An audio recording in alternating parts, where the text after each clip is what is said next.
नमस्कार। कार्यक्रम हे प्रभु आनंददाता, बहुत स्वागत है आपका इस कार्यक्रम में। और इस कार्यक्रम को लेकर अपने विचार, सुझाव, रिएक्शंस, प्रतिक्रियाएं हमें लगातार भेजें। हमारा नंबर एक बार फिर हम आपको बता देते हैं, आपकी स्क्रीन पे है व्हाट्सएप नंबर। इस पर आप व्हाट्सएप पर संदेश भेज सकते हैं 7000969440। आज हम बालाघाट से जो हमारे एक दर्शक हैं, करीब 45 साल के RK सक्सेना जी ने ये संदेश हमें भेजा है। इन्होंने कहा, मैं गीता को अक्सर बहुत ही एक रुचिकर ग्रंथ की तरह बहुत बचपन से ये संस्कार पड़ गए थे भीतर। माता पिता और उनके पूर्व दादा दादी इसके लिए जिम्मेदार हैं। ये समझना चाहते हैं हमारे विद्वान वक्ता से कि गीता में मैंने इसको पढ़ा तो बहुत और कई बार गुना बुना भी और समझता भी हूँ, लेकिन थोड़ा सा इसकी व्याख्या, मीमांसा और कुछ मार्ग भी अगर मुझे पता चले तो मैं इसको बहुत बेहतर तरीके से अपने जीवन में आत्मसात कर पाऊँगा। इनका कहना है कि भगवत गीता ये बात कहती है कि आपके जीवन में शोक इसलिए है कि आपने विभाजन कर रखा है, ये मेरे प्रिय हैं और ये मेरे प्रिय नहीं है। जो कौरव पांडवों का भी एक, जिसको हम कहते हैं धृतराष्ट्र की दृष्टि है, ये तो कि कौरव मोह इतना था, अपने पुत्र के मोह में इतने उलझे कि पुत्र के समान ही अपने पांडवों को, जो कि उन्हीं के संबंधी, रक्त संबंधी हैं, उनके प्रति उनकी दृष्टि बदल गई। और इनका ये कहना है, मैं बिल्कुल समझता हूँ, लेकिन इस चीज़ को आत्मसात करने के लिए और कैसे समझूँ इसको, और इसकी सरल व्याख्या किस रूप में हो कि ये मेरे प्रिय हैं और ये मेरे प्रिय नहीं है। इसकी जो विभाजन रेखा है, इसको कैसे समाप्त करूँ। तो आज हमारे साथ हैं हमारे और आपके सुपरिचित विद्वान वक्ता, भगवत गीता के अध्येता, मानस मर्मज्ञ प्रोफेसर डॉक्टर सुरेंद्र बिहारी गोस्वामी जी। प्रणाम कर रहा हूँ गोस्वामी जी। और आज इस प्राकृतिक छटा में आपके साथ बैठकर मैं बड़ा आनंदित हूँ। देखिए, आपने आज जो प्रश्नकर्ता का प्रश्न आपने रखा है, यही वास्तव में हमारे जीवन में द्वंद्व उपस्थित करता है। और ये अति विचित्र द्वंद्व उपस्थित करता है, क्योंकि अगर मैं कहूं कि ये तुम्हारा प्रिय है तो फिर वो प्रिय सदैव रहना चाहिए आपके जीवन में। लेकिन आज वो प्रिय है, कल वो ना रहे तो हाँ। कल वही आपका अप्रिय हो जाता है। एक बड़ा सुंदर प्रसंग उपस्थित हुआ उपनिषद में, इसकी बड़ी चर्चा है। ये प्रसंग जो है, याज्ञवल्क्य की दो पत्नियों के मध्य उत्पन्न होने वाले विवाद के परिप्रेक्ष्य में उपस्थित हुआ जी। तब याज्ञवल्क्य जी ने एक बहुत अच्छी बात कही थी। उन्होंने अपनी पत्नी गार्गी से एक बात कही बड़ी गूढ़ता के साथ में, कि प्रिय और अप्रिय क्या है। ये हमारे मनानंद को प्रभावित करने वाला तथ्य है। यदि हमारा मन द्वैत में होता है तो कोई हमें प्रिय लगने लगता है। द्वैत को समझ लीजिए, जब हमारा मन सापेक्ष हो जाता है, जब हमारा मन किसी के पक्ष में हो जाता है, या हमारे मन का हो जाता है, या हमारे मन के लिए वो मन को जो भाता है, तो वो हमको प्रिय लग जाता है। उन्होंने कहा, जैसे पुत्र है, पुत्र आपको लगता है मेरा बड़ा प्रिय पुत्र है। आप देखिए, चार लोगों के बीच पहुंचेंगे, थोड़े प्यार से उसका परिचय देते हैं, मेरा श्रवण कुमार, मेरा लल्ला, मेरा पुत्र, मेरे पुत्र ने ये किया वो किया, तारीफों के पुल बांध देते हैं। लेकिन वही पुत्र से जब आपका मतभेद होता है और वो कोर्ट में खड़ा होता है, तो आप कहते हैं कि ऐसे पुत्र से मैं निपुत्र ही होता तो ज्यादा अच्छा है। वो पत्नी जो आप अर्धांगिनी बनाकर लाते हैं जीवन में, बहुत सारे लोग तो आज के युग में तो प्रेम विवाह ही करते हैं, तो बड़े प्रेम में पड़ के लाएंगे, वो एक दूसरे के लिए न जाने कल्पनाओं के कितने ताने बाने बुनेंगे। तो फिर वो कहेंगे पत्नी से प्रिय तो मुझे कुछ नहीं है, उसका नाम उन्होंने प्राणेश्वरी रख दिया है, प्राण प्रिया रख दिया है।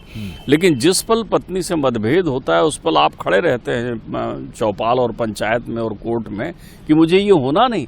तब पत्नी पति को कोसती है और पति पत्नी को कोसता है कि किस दिन हम मिले थे। तो सवाल ये है कि यहाँ अभी प्रतिप्रश्न ये उत्पन्न होता है कि कोई आपका प्रिय क्यों नहीं है। मेरा प्रिय कोई है, इसके स्थान पर आप ये चिंतन करें कि मेरा प्रिय कोई क्यों नहीं है। परमात्मा एक बात, आपको सुख प्रिय है, दुख प्रिय नहीं है। कमाल हो गया। दूसरे का दुख कदाचित कई अवसरों में आपको प्रिय है कि वो पराजित हो गया, वो हार गया, वो आपका दुश्मन आपने मान लिया था। हम जिसको शत्रु मानते हैं वो हमारा शत्रु भी नहीं होता। हम जिसको मित्र मानते हैं वो हमारा मित्र भी नहीं होता। ये हमारे मानवीय स्वभाव की विषय वस्तु है, क्योंकि हमारा स्वभाव विषयों को ग्रहण करता है। तो जब हम विषयी होते हैं तो हमें प्रिय दिखता है, जब हम विषयी नहीं होते तो हमें वो अप्रिय नहीं लगता, वो सम बिंदु पर एकत्रित होकर के रह जाता है। तो आपका स्वार्थी मन लंपट है। आपका स्वार्थी मन जिस पल कहीं पारिवारिक जीवन में या मित्रगत जीवन में आपको ऐसा लगने लगे कि किसी के बिना आपका काम नहीं चल रहा है, तो आप समझ लीजिए आप संकट में हैं। अध्यात्म कहता है वही संकट है।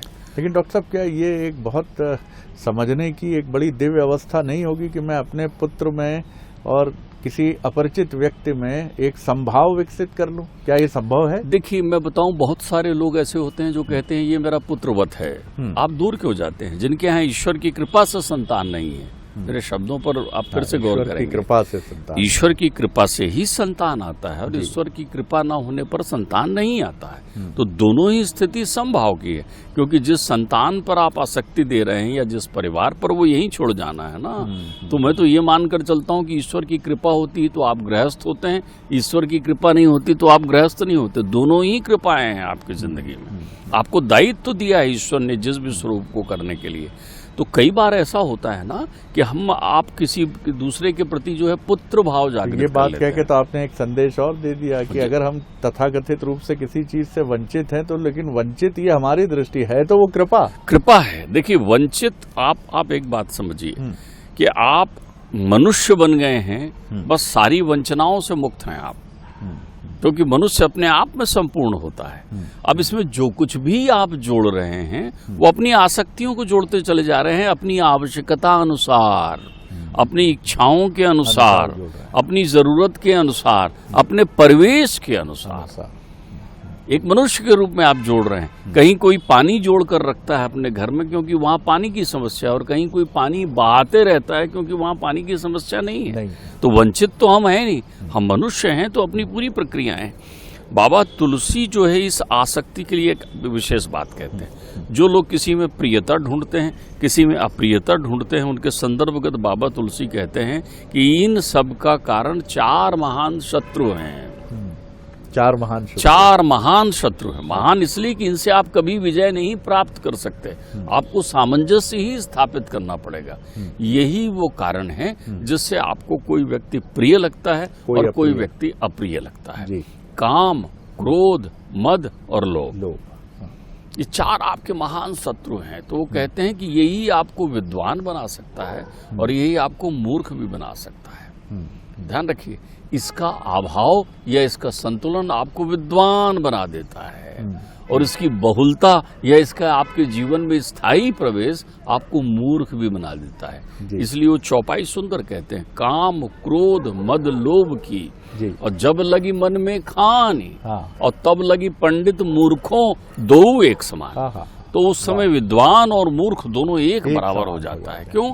ये कामाशक्ति आपकी प्रियता को, और काम की विरक्ति हो जाने के साथ फिर आप शत्रु के भाव में रखने लगते हैं। मैंने आपसे कहा ना कि याज्ञवल्क्य ने यही बात कही थी कि जब तक आपके मन के अनुकूल आचरण कर रही है तो पत्नी प्रिय है, पत्नी को पति तब तक प्रिय है जब तक वो मन के अनुकूल आचरण कर रही है, पिता को पुत्र तब तक प्रिय है जब तक मनानुकूल आचरण कर रहा है। तो संसार के सारे जितने संबंधी हैं वो मनानुकूल होने पर होता है। तो आप ये देख लीजिए कि जिस मन को आधार बनाकर आप अनुकूलता ढूंढ रहे हैं वो बीमार तो नहीं है, क्योंकि यदि वो बीमार है तो आपका मापदंड ही गलत हो गया ना। आपने कहा मेरे अनुसार ये रहे तो प्रिय है, आपको वो परिवेश, वो वातावरण। हम आप बैठकर इस सुंदर उपवन में चिंतन कर रहे हैं, चूंकि हमारे अंतर मन में विमर्श की एक अभिलाषा है, एक जिज्ञासा है, एक अभिलाषा है। तो ये उपवन हमें सुंदर लग रहा है, लेकिन यही उपवन उसे कांटों की तरह चुभने लगेगा जिसके मन की आसक्ति में कहीं और कोई चल रहा हो कि मैं घर पर होता, मैं वहाँ चला जाता, मैं उसको प्राप्त कर लेता, तो उसे यहाँ बैठना ठीक नहीं लगेगा। तो ये जो प्रिया शक्ति उनके अंतर मन में है, इसको एक बहुत अच्छे रूप में संत अध्यात्म में समझाते हैं कि चाहे सुख हो चाहे दुख हो, चाहे कोई आपका प्रिय हो चाहे कोई अप्रिय हो, चाहे आपके जीवन में कुछ अच्छा हो या बुरा हो, जो कुछ भी प्राप्तियां आपके जीवन में होती है उसको हृदयांगम करिए, उसके बारे में ये मत सोचिए कि आहा ये क्या बुरा मुझे मिल गया। तो फिर तो आपको सड़क में चलती प्रिय प्रियता ढूंढेंगे तो कौन सी सड़क प्रिय है उसी मार्ग से आप जाएंगे, कौन सा घर प्रिय है वहीं रहना पसंद करेंगे, कौन सा पद प्रिय है वहीं उसी को प्राप्त करना पसंद करेंगे। तो आपने अप्रियता खुद चुन ली है ना। जीवन चयन की समस्या नहीं है, अनेकों अनेक चयन के बाद तुम्हें तुम्हारा जीवन मिला है। क्या तुम अपने उस चयनित जीवन को संपूर्णता के साथ जी रहे हो क्या? तो प्रियता और अप्रियता ये सापेक्ष शब्द है, ये आपको निरपेक्ष मान की अनुभूति नहीं कराएगा। और ध्यान रखिए जीवन में सुख भी सापेक्ष है, निरपेक्ष तो आनंद है। तो आप घुटते रहेंगे, आपकी प्रक्रिया इसी रूप में चलते रहेगी।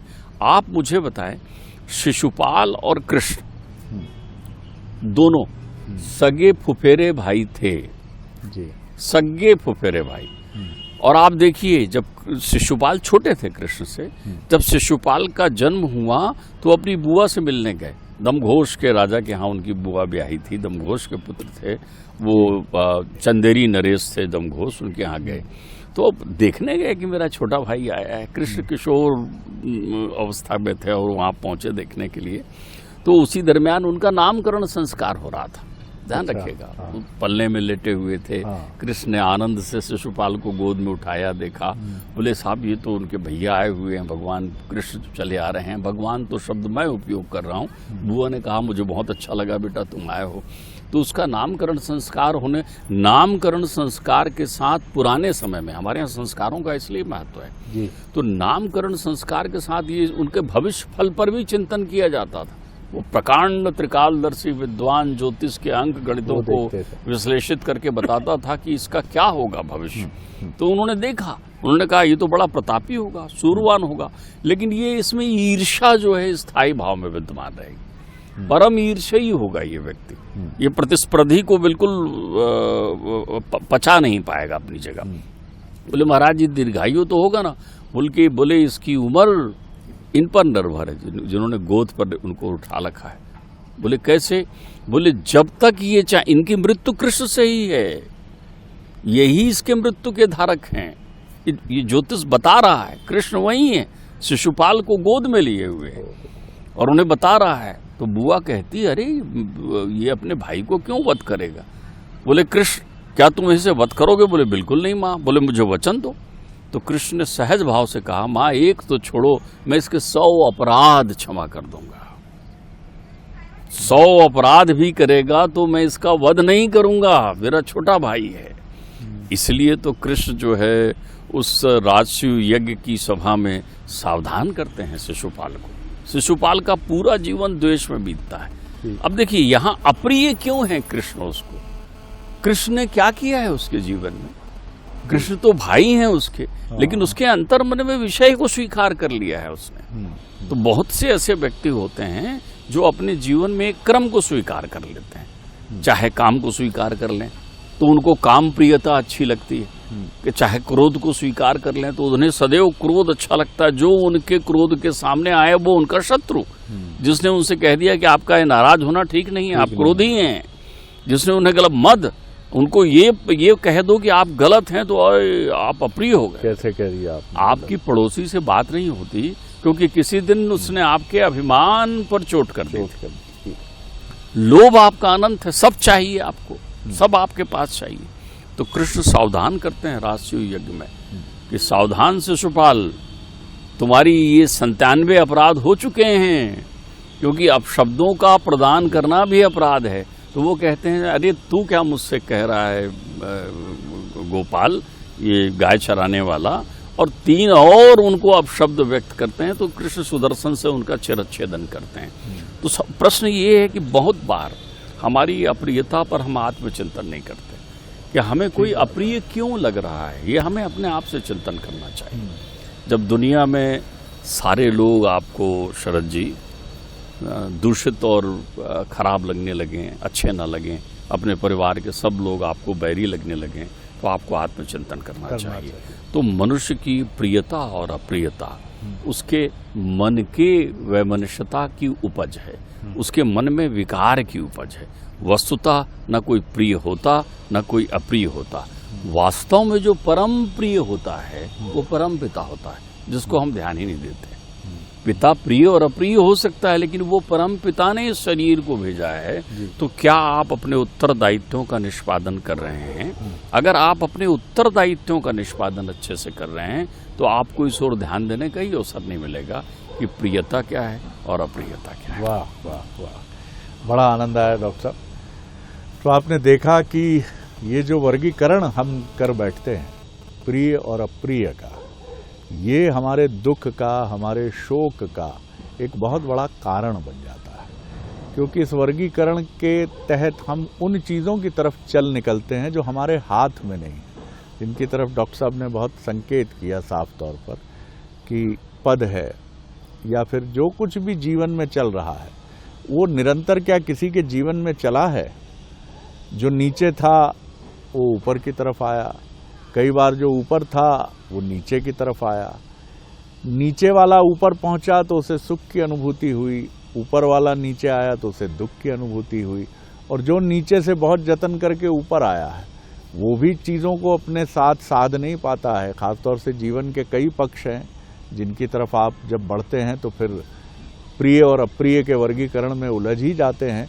तो जीवन कुल मिलाकर एक बिताने के लिए मिला हुआ एक ऐसा क्षण है जहां आप इसके दार्शनिक पक्ष को जब तक नहीं समझेंगे, जब तक आप इसमें उलझे रहेंगे कि मुझे कोई रोग व्याधि नहीं घेर सकती या घेर भी लेगी तो देखेंगे नहीं, ये सब आएगा जीवन में, मेरे घर कोई मृत्यु नहीं होगी, ईश्वर ना करे, लेकिन ये आप और हम सब जानते हैं। क्या हम में से कोई है जिसके घर निधन ना हुआ हो? हम बढ़ रहे हैं उम्र के जिस पड़ाव में है, मेरे माता पिता नहीं है अब इस संसार में, करीब करीब 1.5 दशक हो रहा है, तो ये घटनाएं क्या किसी के जीवन में नहीं घटेंगी? और यही वो प्रियता और अप्रियता है। मैंने भी कभी नहीं सोचा था कि एक क्षण वो होगा जिस दिन सुबह होगी और मेरे पिता जो छतनार वृक्ष थे, किसी सायेदार वृक्ष की तरह जिनका साया था, वो इस संसार में नहीं होंगे मेरे साथ। लेकिन आप ये सोचते जरूर हैं और यहीं से दुख को कहीं आमंत्रित कर लेते हैं। तो प्रिय अप्रिय के इस तत्व को ये तो आप नहीं कर सकते कि आप सबको अप्रिय कर लें या सबको प्रिय कर लें, लेकिन इनके बीच में एक बिंदु रखें। और शोक को भी जीवन भर गले लगाकर रखने का औचित्य नहीं है, और प्रियता का ढोल पीटते हुए सुख को लेकर आगे बढ़ने का भी कोई मार्ग है नहीं यहाँ पर। बड़ा आनंद आया डॉक्टर साहब। अगले एपिसोड में एक और विषय लेकर उपस्थित होंगे। प्रणाम, नमस्कार।